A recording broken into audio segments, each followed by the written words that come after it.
Welcome into the Sharp Sports YouTube podcast. My name is Andrew Sharp. We'll be talking everything Denver sports and beyond. Please like and subscribe if you are a sports fan like me. Let's do this.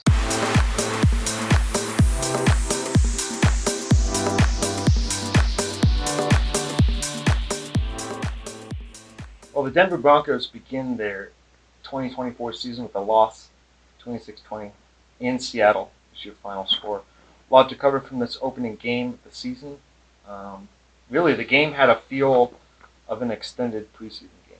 The NFL, especially after the Rams, kind of set the tone when they won the Super Bowl by not playing any of their starters in the preseason. It's a long season at 17 games. Everyone's freaked out about injuries, so it's hard to get a real sense of where we're at. And on top of that, players are still getting into the rhythm of the season.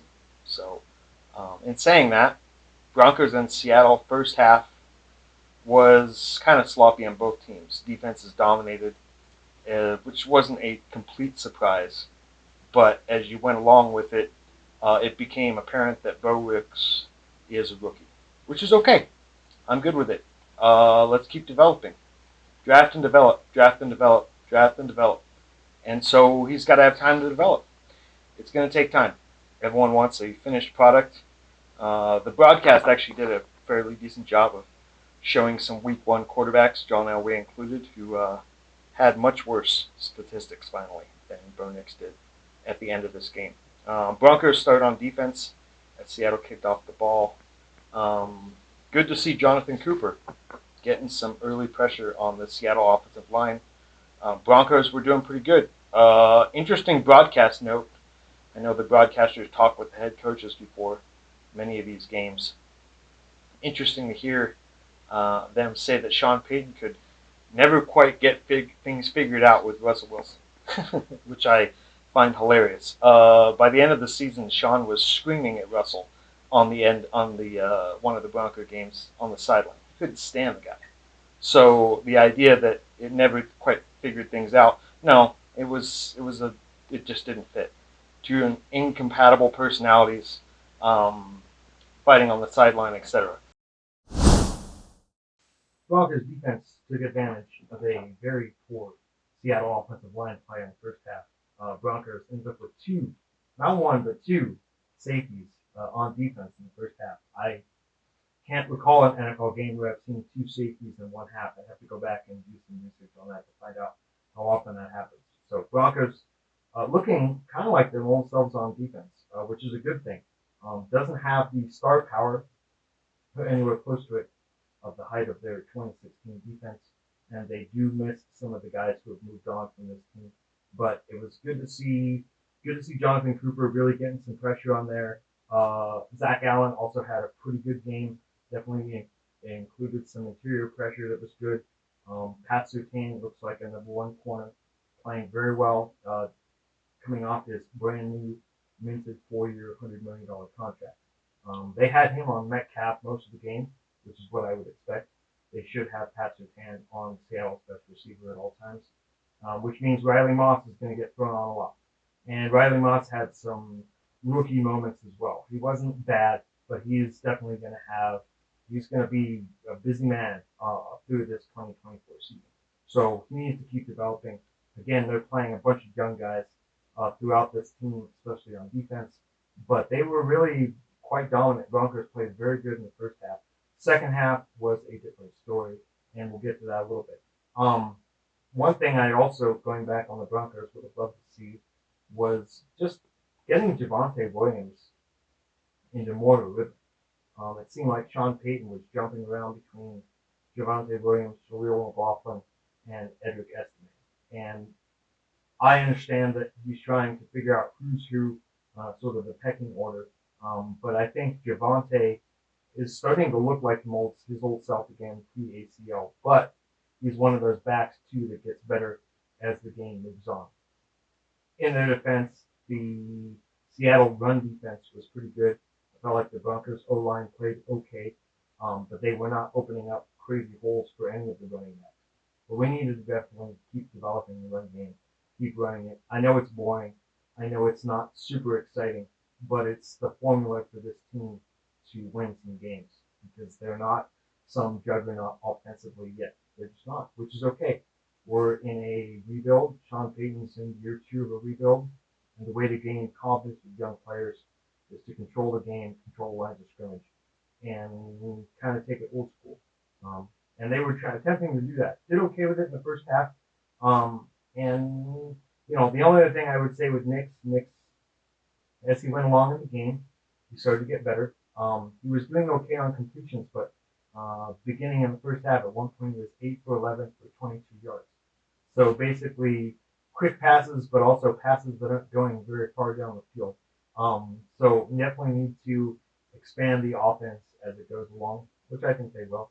Again, felt more like a preseason game than a regular season game. But the one thing I do like about Bo Nix, he doesn't seem rattled. The moment is not too big for him. Do I know what he's going to be as a finished product? No, I have no idea. But he clearly has talent. He actually showed off some of his running ability later on in the game, which I was also happy to see. I didn't quite understand. I understand that he was trying to play within the structure of Sean Payton's offense, which I totally appreciate and understand. But he also had some scramble runs showing off the wheels at the end of the game that I thought if he had mixed in a few more of those in the beginning, that would have been better. Unfortunately for Knicks too, he had some rookie mistakes, ended up with 2 picks, could have had 4 or 5 easily. But that's going to happen. We're draft and develop. This is part of the process. It's his first NFL game. I imagine that he was quite nervous, as he is totally normal. He looked like a rookie, but he looked like he belonged. And that's the whole point. Looked like he belonged.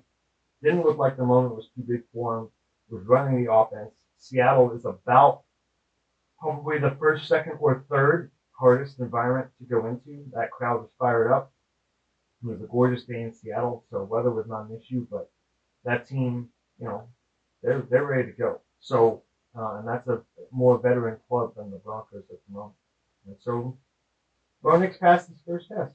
So, the main thing for Bo Nix too that I'm looking for is how does he get better? What happens from week 1 to week 2? He goes back, watches the film, sees what mistakes he made, which plays he left on the field.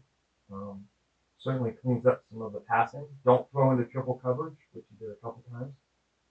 And I think that's just getting used to the speed of the NFL game. Totally normal. Yes, there are certain people I've heard already who are determined that, he is a finished product, that you can make a definitive answer on Bo Nix after 60 minutes of football, which is ridiculous. I don't know what he's going to end up doing, but he obviously has talent, and now he's got to put in the work. And there's nothing wrong with that. That's what we're here for. Draft and develop, draft and develop, draft and develop. I'm going to keep saying it. I know probably have some new listeners to the pod. You might get sick of me hearing it. But the reason why I say it is that I am okay with going through some growing pains with Bo Nix. I'm okay with it because he's young, he has talent, and he's not a finished product. Versus the Broncos' answers at quarterback in the last 7 to 8 years since Peyton Manning. If you watch my preview pod, you would see my rant on this. Have basically either washed up, has-beens, or can't play, Paxton Lynch. So let's go with Bo Nix. See where he's at. It was a little bit of a rocky game for him. I didn't expect the Broncos really to win this game. I did not expect them to win this game. And at a certain point, when they got it down to 26-20 later on in the fourth quarter, they were within striking distance. By the way, the Broncos were a 7-point dog in this game. So if you bet on the Broncos, you won money. They didn't get blown out. They didn't. They're not going to win pretty. I think that's the other thing that people have to get around is that it's going to be a work in progress. And yes, this team is not as talented as some of the other teams in the AFC West. They're not as talented as Kansas City. I would argue they're kind of on par with the Chargers, but the Chargers have a more experienced quarterback at this point. So we'll see where again. The one thing other I would say, a couple things for improvement from week 1 to week 2 for the team and for Bo Nix. Let's pick a running back.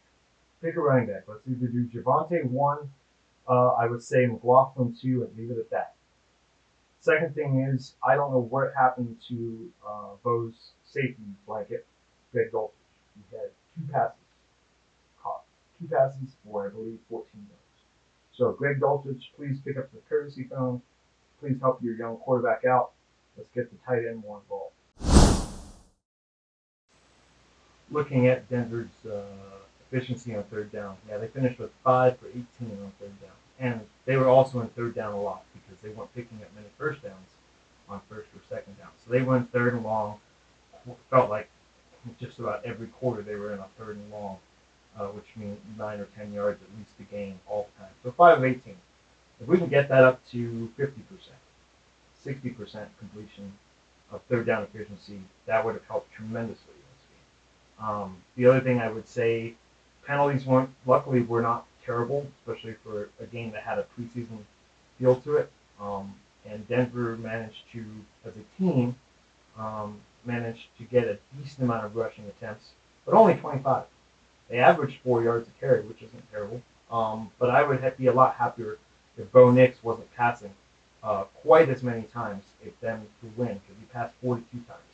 I'd be a lot happier if Bo Nix was back in the, we'll say, anywhere from 30 to 35 attempts per game. And the rushing attempts were higher in the 30 to 35 range, so really a true 50-50 balance. That would be ideal. That's what you want to go for. And Sean Payton has done this in the past. Yes, it's a passing league, but the way the Broncos are going to win, they're not going to out Kansas City. They're going to win by controlling the game, playing decent enough defense, and giving their young quarterback time to throw and doesn't have to throw it 42 times. In saying that, 42 reps is a lot more reps than that Bo Nix got in this one game than he probably got all of preseason.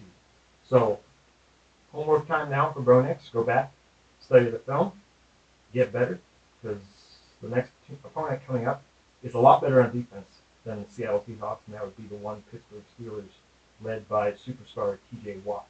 So Broncos have a lot of work to do. I'm encouraged by the first game. I did not think they were going to win this game.